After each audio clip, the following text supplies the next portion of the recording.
ഇന്നലെ വരെ ജീവിച്ചിരുന്നപ്പോ നിന്നെ കുറിച്ച് മോശമായി പറഞ്ഞവൻ, നിന്നെ കളിയാക്കിയവൻ, നിന്നെ പരിഹസിച്ചവൻ, നിന്നെ നാണം കെടുത്തിയവൻ, നിന്നെ കുറിച്ച് അപവാദങ്ങൾ പറഞ്ഞവൻ, എടാ ഇവിടത്തെ പള്ളിയിൽ നിന്ന് വിളിച്ചു പറയുമല്ലോ നീ മരിച്ചുപോയെന്ന് വിളിച്ചു പറയുമല്ലോ.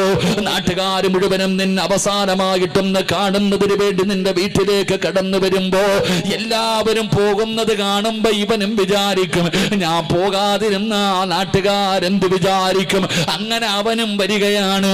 അവസാനം വീടിന്റെ അകത്ത് ക്യൂ നിന്ന് കയറി വന്നിട്ട് നിന്റെ മുഖത്തിട്ടിരിക്കുന്ന വെള്ള തുണി ഉയർത്തിയിട്ട് അവൻ നിന്റെ മുഖത്ത് നോക്കുന്നു. അല്ലാ, എന്തൊരു മരണമാ അല്ലാ, എന്തൊരു മരണമാ അല്ലാ.